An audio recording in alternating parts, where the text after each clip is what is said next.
With House of the Dragon being halfway through with its third season, I figured it's a great time to talk about something that has always been a core theme for the show since its very start, and which has become even more amplified as the characters continue their run in the part of Westeros history that is commonly known as the Dance of the Dragons. I am, of course, referring to the theme of legitimacy and the burden it places on the characters, from Rhaenyra and Aegon, who have borne this battle from the very start, to Corlys, Rhaena, Ormund, and Hel, to even Alice, the Witch of Harrenhal.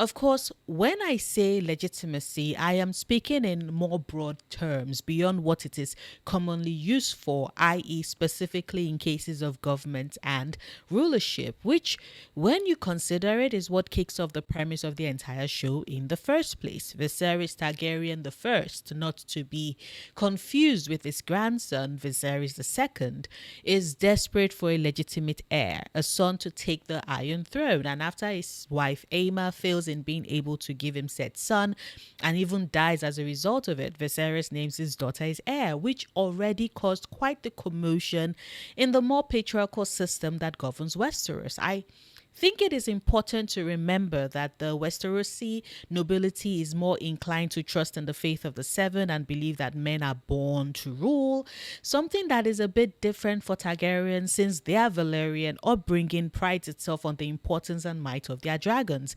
Aegon the Conqueror did rule Westeros after all, with his two sisters by his side wielding power alongside him.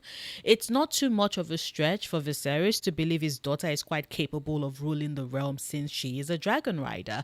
Of course, as we all know, things didn't play out quite the way in which he had hoped, since the scheming of Otto and the House Green loyalists would rather have Aegon Targaryen rule instead. And so kicks off the battle for legitimacy between Rhaenyra and her half-brother Aegon that we've been following since the end of the first season. However, I do find it interesting that season 3 dives deeper into the theme of legitimacy for these characters beyond just who Viserys wants on the throne and who the people of the realm would rather hold that position. But before I get into all of that, I would like to say a big thank you to my lovely patrons and YouTube members whose support have been instrumental in helping me continue to make content, especially since I started doing this full time at the start of last year, which was the last time I was in paid employment. And a special shout out to Lena, Sherry, Kat, and Holly for their extra support. You get all the hearts and kisses too. Mwah. If you too would like to support me on Patreon or become a YouTube member to enjoy certain perks, maybe even get a shout out, the link to do so is in the description bar. Now, back to the theme of legitimacy, especially as it's playing out in the third season so far. You have Rhaenyra, who, now that Aegon has escaped King's Landing thanks to the brilliant scheming of Larry Strong, who I loathe, but god damn it, is he brilliant, is able to take the throne, with Alicent laying the groundwork for a bloodless takeover of the city.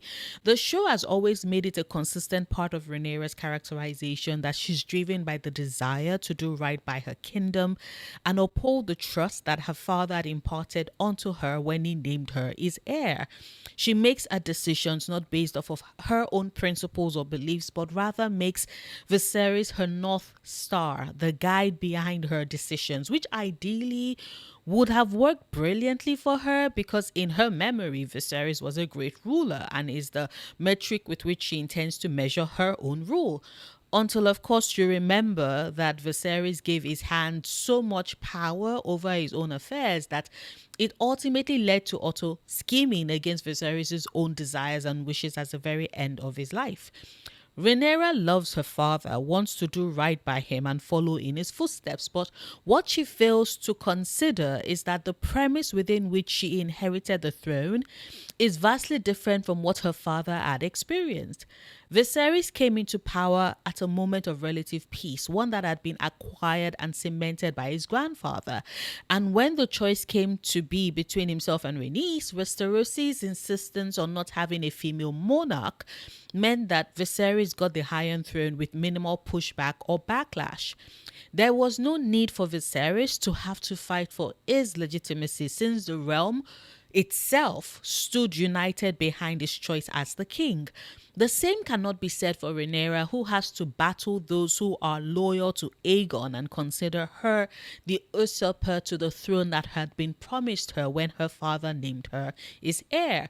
And so we get to the most recent episode when Grand Maester Orwyle raises the question about why Rhaenyra seems so hung up on the fact that the High Septon is unwilling to anoint her as queen before the people. It makes the case that with her sitting on the Iron Throne and her dragon soaring in the skies, she already has the power to back up her claim. But we are aware, however, that whilst Rhaenyra sits on the throne, the bloodless way in which she acquired it meant that she does have other contenders who can and have challenged her rule.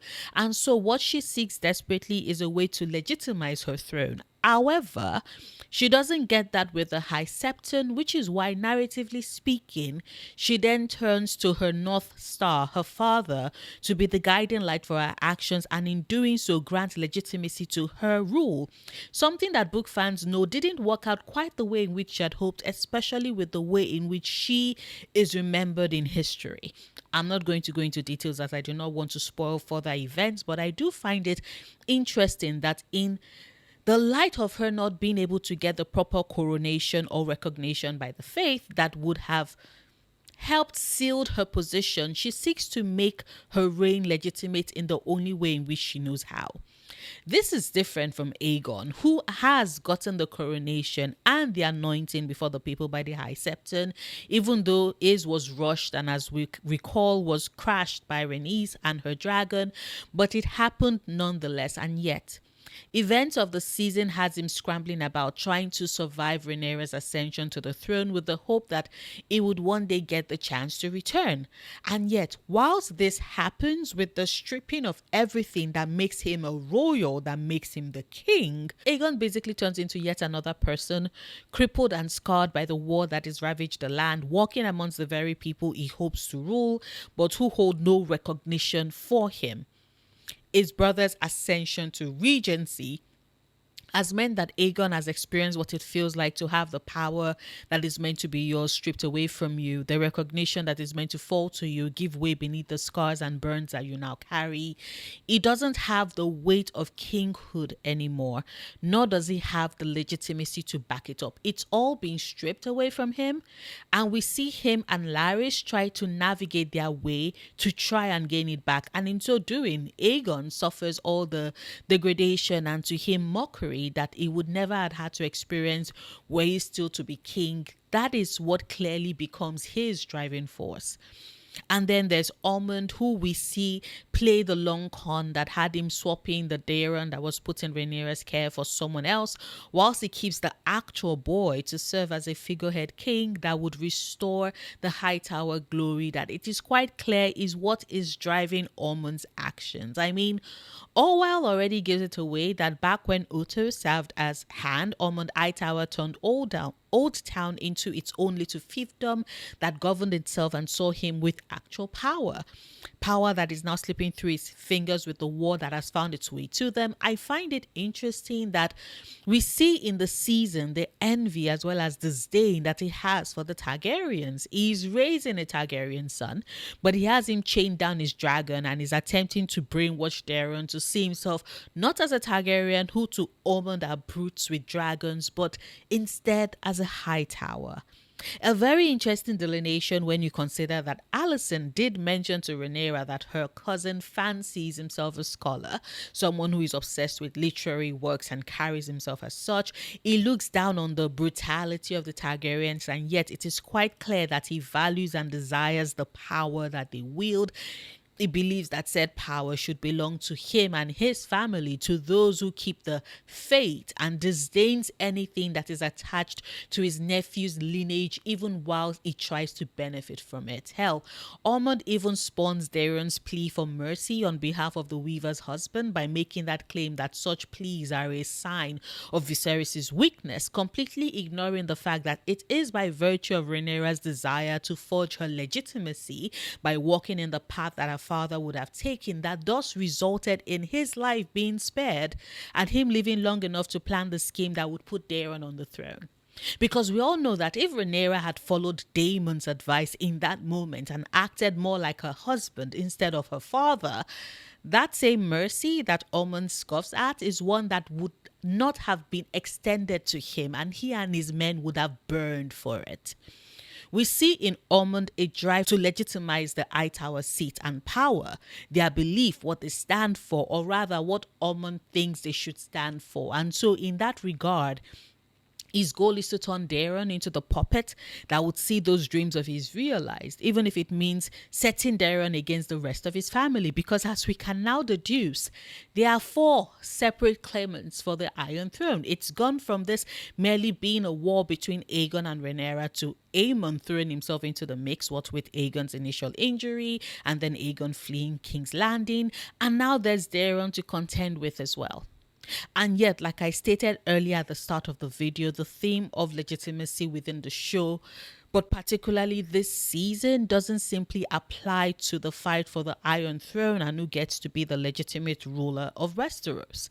It also spills over to a character like Corlys, for example, who we can see is at the moment driven by his desperation to make his bastard sons his legitimate heir, now that to him his seat is on the verge of becoming extinct. To his credit, he has no idea that Rhaenyra isn't actually dead and that he and Rhaenyra instead had a plan that saw him escape to Essos.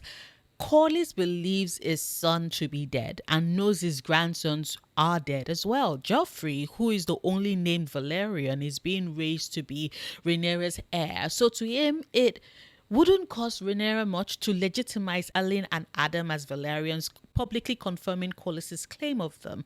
Rhaenyra, who at the moment is trying desperately to have her own rule be considered legitimate, doesn't believe there's room for her to do as Corlys wishes, which in turn then pits her legitimacy against his, and then we have the spoke in the will that would otherwise have been their harmonious relationship. Rhaenyra is so caught up on believing that the only way she can have her legitimacy is through the acceptance and approval of the people, totally forgetting how they change with the winds, and she cannot really ever bank on them, that she has alienated one of her most staunchest supporters who's given up everything for her cause, his wife, his fleet, a large portion of his wealth, and in the moment when Rhaenyra could possibly do right by him, she doesn't. Like I said, I don't really blame her for the choice, but at the same time, I don't really blame Corlys either for the choice he ends up making. I'm not going to go into details on that because of the spoilers, but those of you who've read Fire and Blood know exactly what I'm talking about. I am always going to be, Corlys did what he had to do. And then there's Rhaenyra, who I saw got so much backlash for the last couple of episodes due to her actions in taming Sheepstealer and everything that went wrong as a result of that. Now, am I still part of the crowd that believe that the show really should have kept the characters of Rhaenyra and Nettle separate? Yes, I am. But what is done is done. And it does work with what the reverberations of her actions will have on Daemon and Rhaenyra's relationship in the future, as it does in the book, so I can accept it a bit. But most importantly, this works as well for the theme of legitimacy that is being explored this season. Like she tells her father in the most recent episode, Rhaenyra has always had to deal with what she considers a flaw in herself, her inability to have her own dragon. If to be Targaryen is to be bonded with the very creatures that are represented on their sigil, on the sigil of their house, then Rhaenyra, by virtue of not having bonded with a dragon, is someone who has always seen herself as less than, as not being connected to her Targaryen heritage. She craves the legitimacy that being a dragon rider would bring to her, and so it justifies her desperation in trying to tame Sheepstealer, even as it resulted in a tragedy of epic proportions. Yes, she was in way over her head and paid the price for it, but she, just like a lot of other characters within the story, was merely trying to find a way to legitimize her position and her identity. In this case, her identity as a Targaryen. And it fits the story even as that scene made me scream, especially as it pertains to Jace, who is yet another burdened by the desire to prove himself in some capacity in order to earn that right, that seat at the table, the recognition of his place as the crown prince. Except, of course, just as with Rhaenyra and even Baelor, none of them recognize that whilst the war has aged them, they still are basically children who are still learning and cannot be considered to have the same experience as warriors, as the adults in the room. And yet, it is this perception that he chafes at. It is this perception that he rebels against. Rather than have his mother go to war, he goes in her stead to prove that he can, except unfortunately he's unable to do so. His inexperience comes through in the moment, as does Rhaenyra's, and hell, as does Baela as well. And ultimately, Jace dies as a result in his search to be seen, to be recognized, to be taken seriously. Hell, one could say that when we really think about it, that he did get that recognition at the end. The reason why he got an arrow to the neck and was shot several times over afterwards is because he was successfully seen as a threat to be eliminated by the triarchy. If that does not scream legitimate, I don't know what will. And then there's Alice of Harrenhal, who, it is clear from how she expresses herself, desires the legitimacy of being declared the owner, the steward, the person who does get control over Harrenhal, who wants legitimacy of this confirmed by the Queen. And yet, Daemon falls through on that. He mocks that desire. He insists that he's going to give her something else. And like she tells him, what she wants is bread, not rubies. All she wants is the rundown Harrenhal because she believes that she is the one that can truly care for it. Daemon's dismissal of that desire for legitimacy on her behalf is what in turn turns her to Aemond. Of course, I'm not going to go into details onto exactly how that plays out because I do not want to spoil events in the book. But as anybody can deduce, Daemon and by extension Rhaenyra lost her support when they immediately turned down, or rather when he immediately turned down her request for legitimacy with regards ownership of Harrenhal. But of course, these are all just my thoughts. I would as always love to hear yours. Whether or not you agree with me, please share them in the comments. Like this video, however, if you've watched this far and haven't done so yet, but enjoyed anything of what I had to say, share it so others can find my channel as well. Or you can check out my gaming or ASMR channels if they sound like something you might be interested in. I have them put linked in the description bar. I will see you tomorrow with a new video. Until then, do remember, obsessing over the things you love, perfectly valid coping mechanism.